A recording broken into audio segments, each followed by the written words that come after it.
It's Brian Preston, the Money Guy. Now, this is a little weedy, and we can't give specific advice, but I think this is like good planning to talk about. Tim said, does it make sense for an elderly parent to convert any of a $200,000 IRA to a Roth? They're only taking minimum distributions since the money isn't needed. Is an IRA treated better at death from a tax standpoint? So this obviously has an elderly parent, has plenty of money, living off of Social Security or pensions or fill in the blank. And the question is even if I don't need the dollars, is there value in doing Roth conversions? Is that something I should be thinking about? And if so, what are the benefits of those? Why might I want to do Roth conversions even if I'm not pulling off those dollars? So I often think about the fact that I look at Roth planning as somewhat of a donut hole strategy. And the fact that, look, it's a no-brainer for young people because young people, you're getting that tax-free growth, and you see my koozie, $1 for a 21-year-old can turn into 88 by the time you retire at 65. Imagine if $87 of that 88 is completely tax-free from our favorite taxing uncle. So it's a no-brainer for young people. But you do see this weird thing in the Middle Ages when you're in your peak earning years of, so let's say your 40s, even early 50s, where you'll see, where you're in the highest marginal tax bracket, where it does make sense to maybe you don't load up. First of all, the government might not let you load it up if you're talking about Roth IRAs, but you choose even in your 401k at work, maybe you're choosing the traditional because the tax savings, because maybe you live in California where they're taxing you at 13% plus the federal at 37, 50 cents out of every dollar you earn is going to taxes. It makes sense to then maybe you want the traditional side. But here's why I say this is a donut hole. Something happens when you get older because the Roth can be a tremendous estate planning tool. And let me explain.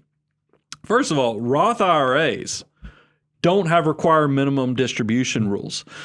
So you're going to find that one of the sad things about being a great accumulator and taking advantage of all the tax-free growth from your employer with the matching and all the compounding growth that's been going on in your retirement accounts is that when you reach 72, used to be 70 and a half, but they've changed it to 72. You got to start pulling it out and you're going to start paying income taxes on it. Well, Roth IRAs don't have that requirement. Well, then we know with part of, I think it was the CARES Act, changed the rules to where now essentially you could stretch an IRA to go over the life expectancy of the beneficiary. A lot of that went away, and we were worried, oh my goodness, are they going to do away with the benefit of Roth IRAs and so forth? No, once again, they put a 10-year rule on that your beneficiaries have to pull that money out 10 years in the future. Well, imagine, fast forward, we know 10 years is a long time for compounding growth to work.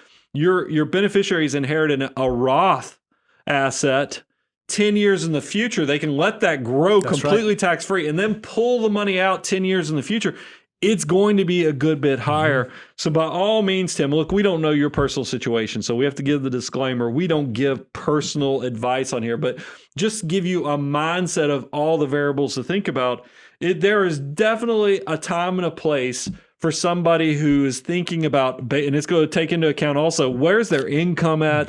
There's a lot of variables I can't cover just by doing a personal finance show, but there's definitely a place for that to be part of the consideration. Now, the one caveat, and you sort of alluded to this, be careful though, right? Because there are some wires you can trip over when it comes to Roth conversions. You might trigger Social Security becoming more taxable than it was previously. You might run over Medicare surcharge limits. So you just want to make sure that before you make a big decision like that, you understand all the unintended consequences that decision may have. But I think for a number of our retired clients, we still implement this strategy. Bad businessman Bo just showed up.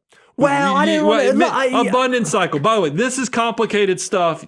Maybe you need to take the relationship to the next level to get specific advice. So don't overlook. Go to aboundwealth.com, moneyguy.com. We have a work with us segment. We can turn it into specialized advice.